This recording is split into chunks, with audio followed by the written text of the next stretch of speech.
As for Black History Month, I'm not a fan. I'm with actor Morgan Freeman on this one. Black History Month you find ridiculous. Why? You're going to relegate my history to a month? Oh, come on. What do you do with yours? Which month is White History Month? No, well, come on, tell me. Well, I'm Jewish. Okay, which month is Jewish History Month? There isn't one. Oh, why not? Yeah. Do you want one? No. I don't either. I don't want a Black History Month. Black history is American history. Now, maybe Black History Month wouldn't be so bad if they actually taught Black history. Here are a few things that blacks are misled about: slavery, gun control, and the minimum wage. First, slavery. Now, when I studied slavery in high school, I assumed, the way a lot of people do, that slavery was something that just happened to black people in Africa. One of the sad things is that we talk in this country as if slavery was something unique to the United States or to blacks and whites. And in point of fact, slavery was one of the oldest institutions among human beings. They go back as far as there is recorded history. And in every single part of the world, Polynesians enslaved other Polynesians. For most of history, people enslaved people who were the same race as themselves for the simple reason that they simply didn't have the resources to go to another continent and take people from another continent and move them en masse someplace else. Now, slavery could not have happened without the complicity of African chieftains who sold Africans not just to European slavers, but to Muslim slavers as well. But when white captains came offering manufactured goods, weapons, and rum for slaves, African kings and merchants had little reason to hesitate. They viewed the people they sold not as fellow Africans, but criminals, debtors, or prisoners of war from rival tribes. By selling them, kings enriched their own realms and strengthened them against neighboring enemies. African kingdoms prospered from the slave trade, but meeting the Europeans' massive demand created intense competition. Slavery replaced other criminal sentences, and capturing slaves became a motivation for war rather than its result. To defend themselves from slave raids, neighboring kingdoms needed European firearms, which they also bought with slaves. The slave trade had become an arms race, altering societies and economies across the continent. Ronald Reagan saw it 40 years ago. Massive inflation that we haven't seen since today. In his own words, inflation is as violent as a mugger, as frightening as an armed robber, and as deadly as a hitman. And right now, your retirement accounts are under attack thanks to the inflationary policies of this administration. If you've not yet called Birch Gold, the only people I trust to help you diversify your 401ks and IRAs into gold, then you are missing the boat. Actually, you're treading water without a life vest. Birch Gold has your life vest. Let them help you convert an IRA or 401k into a tax-sheltered IRA in gold. With thousands of satisfied customers and an A+ rating with the Better Business Bureau, you can trust Birch Gold to help protect your savings. Just go to birchgold.com/Larry right now to get a no-cost, no-obligation info kit. This comprehensive 20-page guide reveals how gold and silver can protect your savings and how you can buy them under the umbrella of a tax-sheltered account.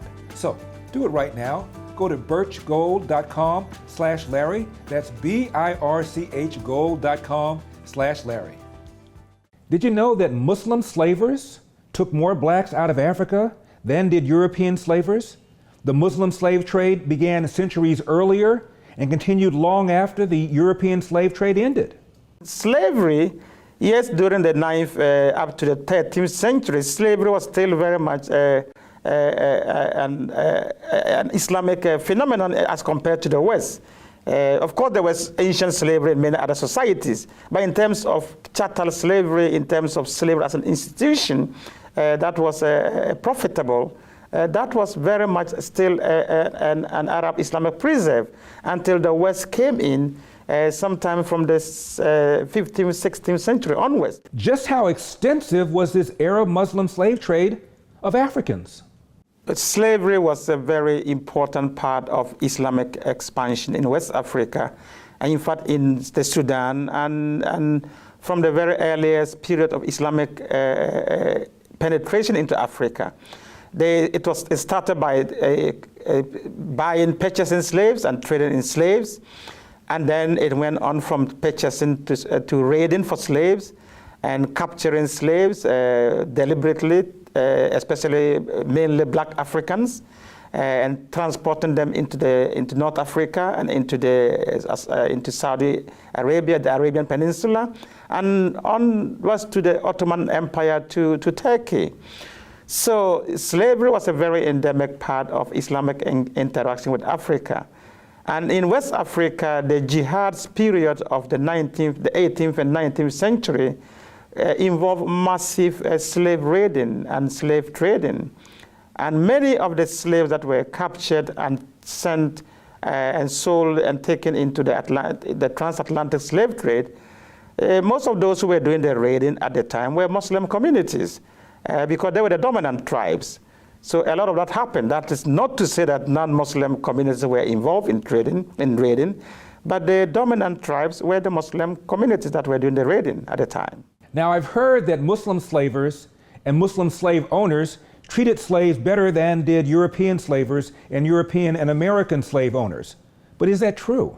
One of the themes I explored in my book is this perception that Muslims treated their slaves much more humanely than the Western slave trade.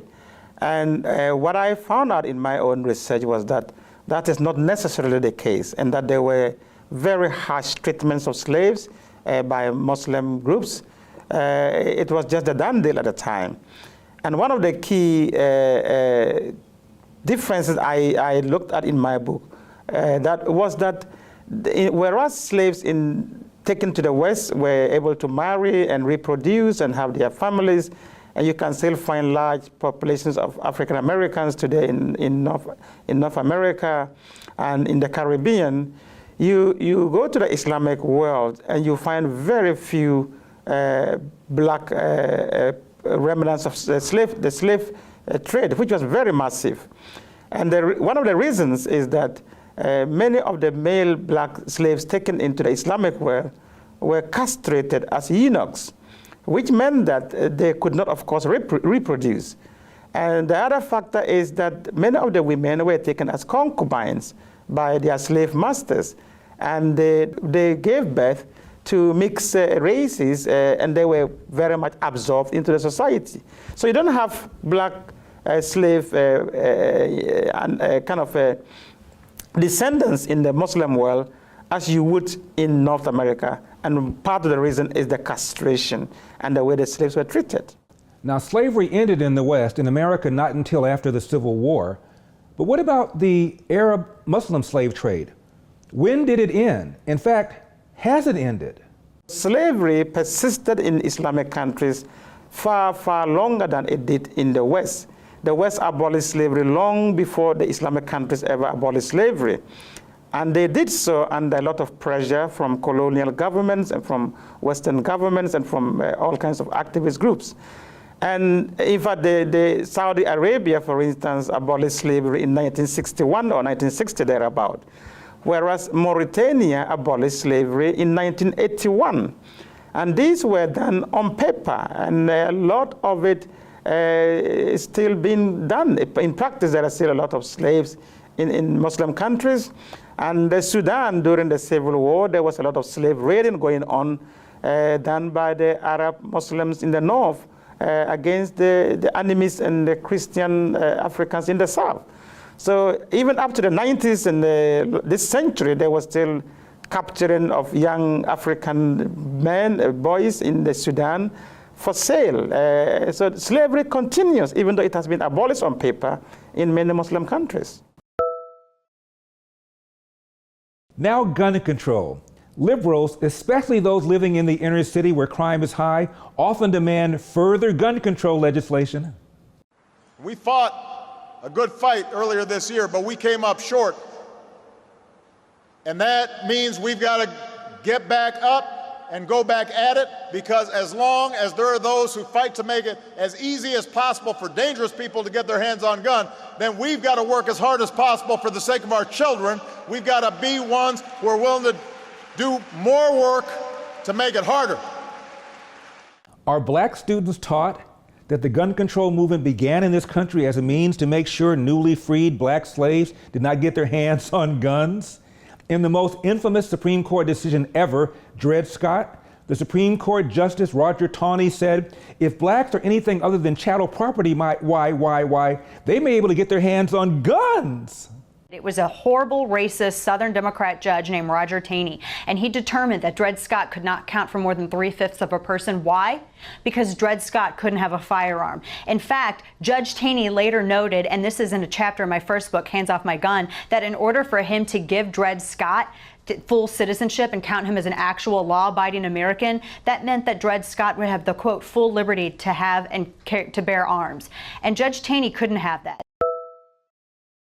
Next, Democrats love them some minimum wage, don't they? Tom Steyer wants a higher minimum wage. The billionaire says that he would propose paying workers at least $22 an hour if he wins the White House. Steyer floated the idea yesterday during a campaign stop in South Carolina. Now, during Black History Month, are black students taught that the minimum wage movement in this country began as a means to make sure that blacks who are willing to work for less did not take jobs away from whites who are unwilling to work for less? By the 1960s, many African Americans were employed as farmers. This changed in 1967 when the government extended the minimum wage laws to American farmers as part of the war on poverty.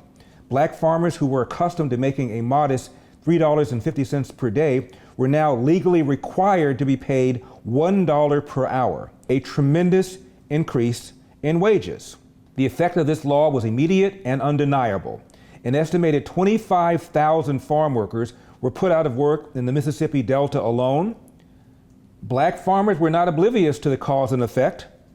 That dollar an hour ain't worth nothing, said the wife of one day laborer. It would have been better if it had been 50 cents a day if you work every day.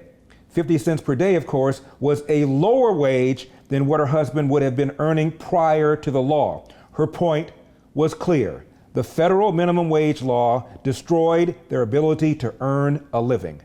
End of quote. The first minimum wage law in our country was the Davis-Bacon Act of 1931. And the Davis-Bacon Act says that all workers in federally funded or federally assisted construction projects must be paid the prevailing wage.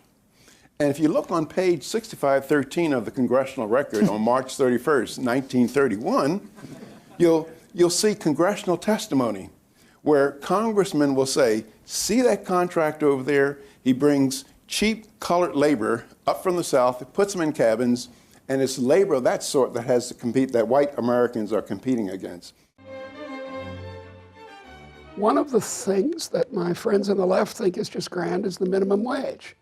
And 100 years ago, the minimum wage came into being in the United States, state by state, and its declared purpose was to keep immigrants, women, blacks, and Chicanos out of the labor force, to drive them out entirely.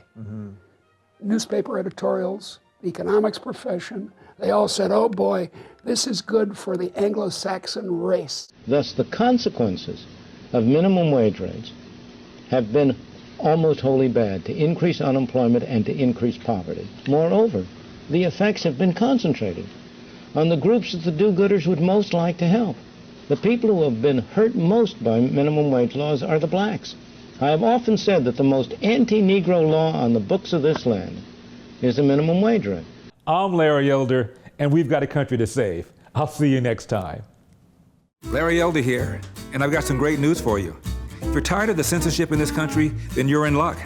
You can go over to epictv.com and watch honest programs that don't spin the facts. EpicTV.com is a brand new, no censorship video platform where you can watch not only my show, but other deep documentaries, great program, wholesome movies that you can watch with your entire family. So head over to EpicTV.com. I'll see you there.